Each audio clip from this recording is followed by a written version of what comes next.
So now we're on to part 3 of this deck. We're going to probably compile it all together into smaller parts. So lands 36. We're going to cut it down. We're just trying to debate what we want to cut down. So Battlefield Forge, given, right?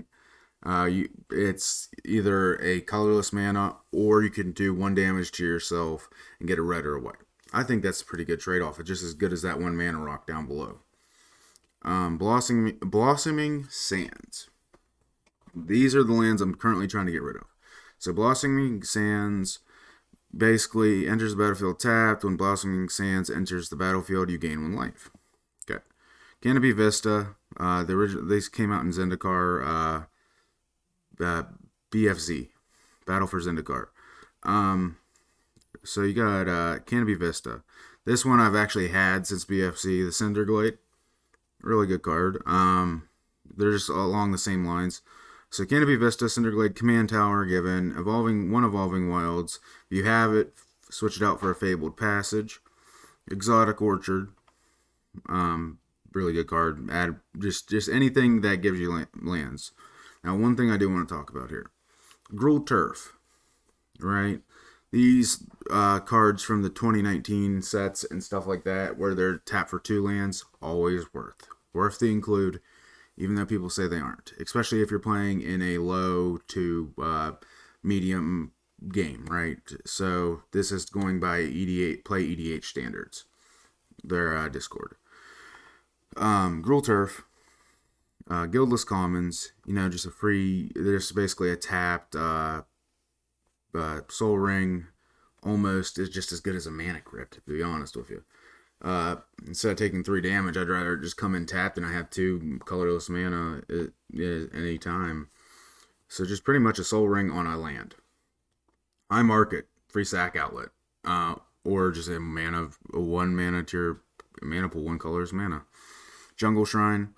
Unfortunately, we did not get any Triomes in the Naya department in the land base during Ikoria. But we got Jungle Shrine still. Still a cheap card, 79 cents on Card Kingdom. Also, I'd recommend, if you guys do buy cards, get on TCG Player, guys. I'm not sponsored or anything from them, but I'm a big fan of them. Go to a creator who is sponsored, click their link, use their link, and check them out. They're my favorite site. That's who I trust my cards coming from. I either buy from individual sellers or vendors, or the actual stores, right? I've never had a problem. I'm also a seller on there, so if you guys want to check out my store, let me know. I have a lot of Eldrazi and fun stuff on there. So, Guildless Commons, High Market, Jungle Shrine, Kazandu Refugee. It's a Gruul tap land, just another different name for it. Basically, gain 1 life, same as where are you at? Rugged Highlands here. So, Kazandu Refuge. It's just a really good card. It's really good. Mirror Pool. Now, this is where I was talking about with that combo piece. Alright, with the Populate. We'll come back to this one. Because this is actually one of a key land in here. 3 mountains. We're not going to talk about the basics. Myriad Landscape. We're debating on this one, but I think it's just another good one. 4 plains. Rogue's Passage is going to be going, but it's always good to have another Rogue's Passage in your deck, especially for budget. 49 cents. It's probably less on TCG Player. 32 cents on TCG Player. So, if that tells you guys anything. Root Bark Crag. Enters the battlefield tapped unless you control a mountain or forest. Not bad. So, $4.99 on Card Kingdom, $3.94 on TCG Player. Really good card. Not too expensive. Rugged Highlands, very good. That I have the actual version, so it's pretty fun. Sacred Foundry. Now this is one I actually picked up when it was like $15. It looks like it has gone up in price. So it said it was damaged. It was nowhere near damaged. They were just probably trying to get rid of it. It had a little whitening on top. That was it. Sacred Foundry. Sungrass Prairie. Given 25 cents. You pay 1. Just as good as a Mana Rock. Let's be honest here. You add a white and a green to your mana pool for a 1 mana, just as good as a Mana Rock. You just gotta pay for it. Sunpetal Grove. just another good land, another enter a forest, just another version of what are they called? The Dominaria lands. So you got the Boros one and all that's fun stuff. Terramorphic Expanse, another fetch land that is cheap and fairly common. You can buy it on TCG Player for 11 cents. I mean, that's 11 cents right there. Windscarred Crag, yeah, you given, right? So let's go on to so now we got everything done basically there. We're gonna go onto your creature base a little bit.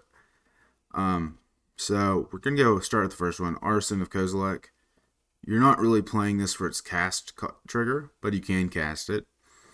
You're playing it just for as a big dumb creature, right?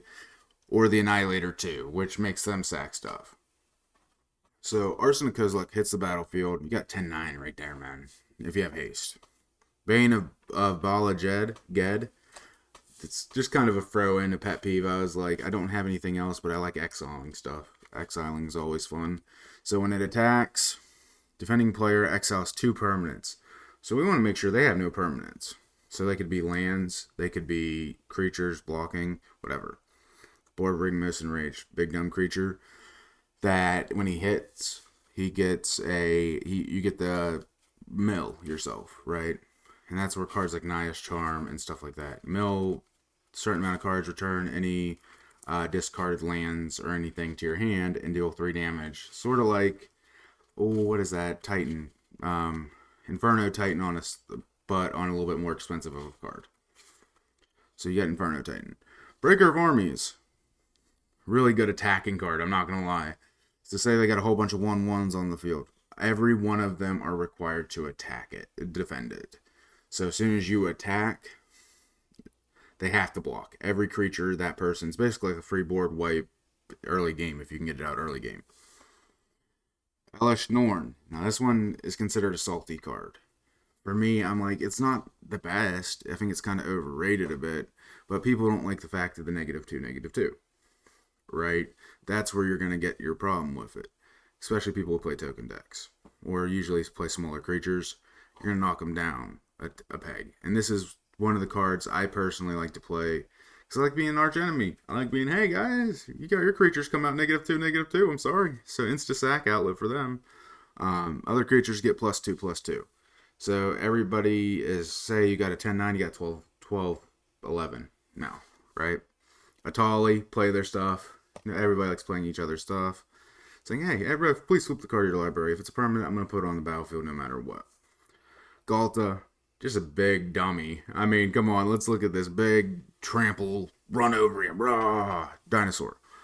Czardd, just populate, make your rhinos or eggs or whatever. We're not really trying to get rid of the whole token build. Giant Adaphage, make copy of Giant Adaphage. You're hitting for 14. Make another copy, 21. All that fun stuff. So we're pretty much basically just creating a bunch of giant appendages, as Josh Lee Kwai from the Command Zone would say. God, Eternal Ronos. Basically, enters the battlefield, double the creature's power. There you go. Or when he dies, exile and put him 3rd from the top. Kadama of the Eastring, a really interesting one. I think we're not going to be able to make it for the full list because there's 23. But we're going to do a part 4, just a small part. And compile those 2 parts together. Kadama of the East Tree. Basically, whenever a permanent is not cast from your hand, or cast from your hand, or vice versa, say it's put onto the battlefield, you get to put a card equal from your hand onto it. Great card for Atla. Mirror Entity, we already talked about that one. Pafzir of Ulamog.